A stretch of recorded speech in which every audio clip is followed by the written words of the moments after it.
Travis Rudolph was faced with 1 count of first-degree premeditated murder and 3 counts of attempted first-degree murder in connection with a 2021 shooting outside of his home.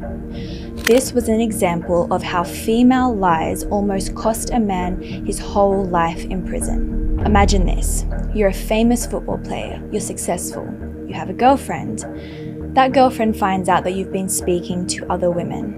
She's enraged, so she attacks you. She destroys your PlayStation, your phone, she punches you in the head, throws a brick through your car window and shouts that she's going to send her brother to kill you. She calls her brothers and lies, saying that you domestically abused her and disrespected her. Yet another example of a failed believe all women. She orders her brothers to shoot your up. The brothers reply that you are a dead man walking. At midnight, you're ambushed in your home by 4 men who are armed. They attack you and your brother, so you act in self-defense. You fire 39 bullets to protect yourself and to protect your family. These men ambushed Travis Rudolph to protect the honor of his ex-girlfriend, the honor of a woman who was wholly dishonorable, married to another man throughout their whole relationship, the woman who domestically abused him and lied about it, then set him up to die. Being a woman in society, you're protected and face no consequences for your actions, just as we saw in this case. Now, let's speak about the negligent investigation led by yet another woman.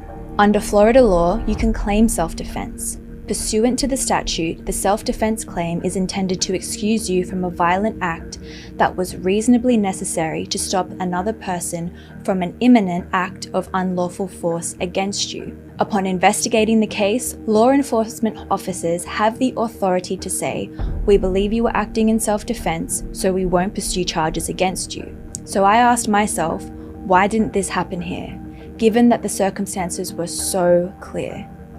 Let's talk about the lead detective, Ms. Vanderlaan.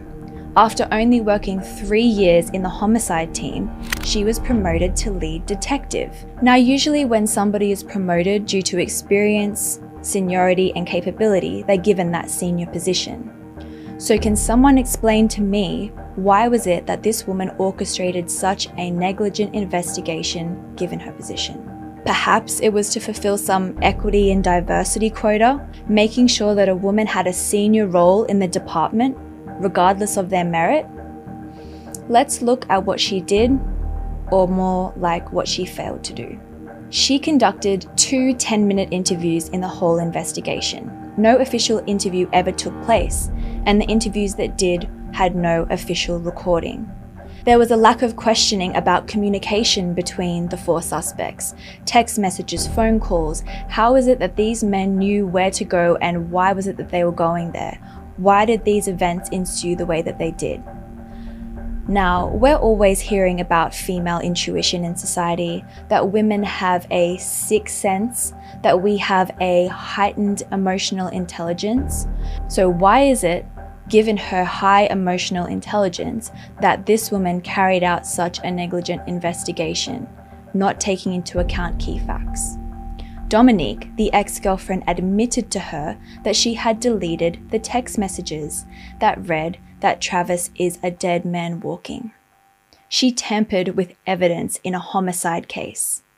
The consequences for doing something like that are dire, yet this woman faced absolutely no consequences for what she did. So her female intuition did not kick in, and she did not think that maybe she should look into why this woman was deleting evidence. Obviously, she had something to hide. She then asked the men, "Were any of you armed when you went to Travis's house at midnight?"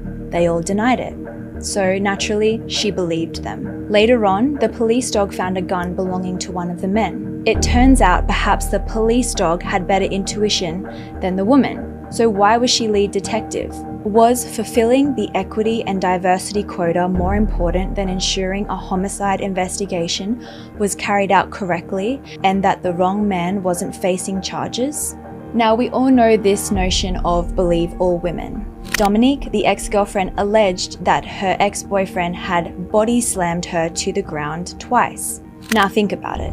If a 6-foot-tall athlete body slammed you twice to the ground as a small woman, you would receive severe injuries. So when Dominique told the lead detective that she had been body slammed, what did she do? Did she ensure that a medical was carried out on this woman? Did she ask doctors whether her injuries were congruent with her story? Of course not, because believe all women. So now we know that all of the suspects in this case lied, in one way or another. So why did she not investigate further? Was it to cover up her mistakes in the initial investigation?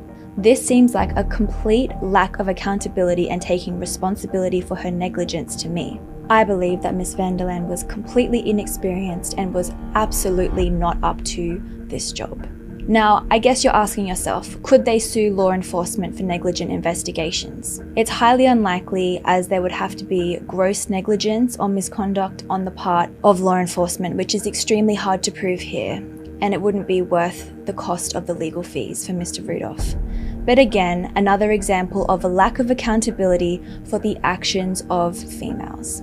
Now, let's not forget the married ex-girlfriend Dominique. This woman single-handedly orchestrated this bloodshed, evidently targeting Travis, but nonetheless, a man lost his life and another was severely injured in amongst it all. So what consequences did she face? None, of course. She's a woman. If it weren't for her lies about domestic abuse, her text messages to shoot his up, none of this would have occurred. This is an example of weak men. Why did they just believe her? Had they used their logical brains, one of them may not be dead right now. In my opinion, she could be charged with multiple different offences, and I'm going to list some of them. Being an accomplice to all the charges, which involved the 4 men: attempted murder, battery, aggravated battery, manslaughter, as her actions led to 4 armed men showing up to Travis's home, conspiracy and murder under the felony murder, potentially an accessory to murder, destruction of property, further, perjury for lying under oath. In court in Florida, perjury is punishable by up to 5 years of probation and up to a $5,000 fine. The reason that I highlight perjury is because Dominique swore under oath that she was domestically abused by Travis Rudolph and slammed to the ground twice. When they watched the footage in court, it was evident that she tripped. She was not body slammed. Now, when questioned about potentially suing the parties for carrying out the ambush, Travis's lawyer did not rule it out. However, to sue someone, they must have money. This is highly unlikely in the circumstances, given the evidence that was presented in court. Yet another example of a lack of accountability for women. If the roles were switched and she had sued him, obviously we don't know what she would sue him for, but maybe another fabrication that she has up her sleeve. Because he has money, a case could ensue. So once again, the justice system has failed men.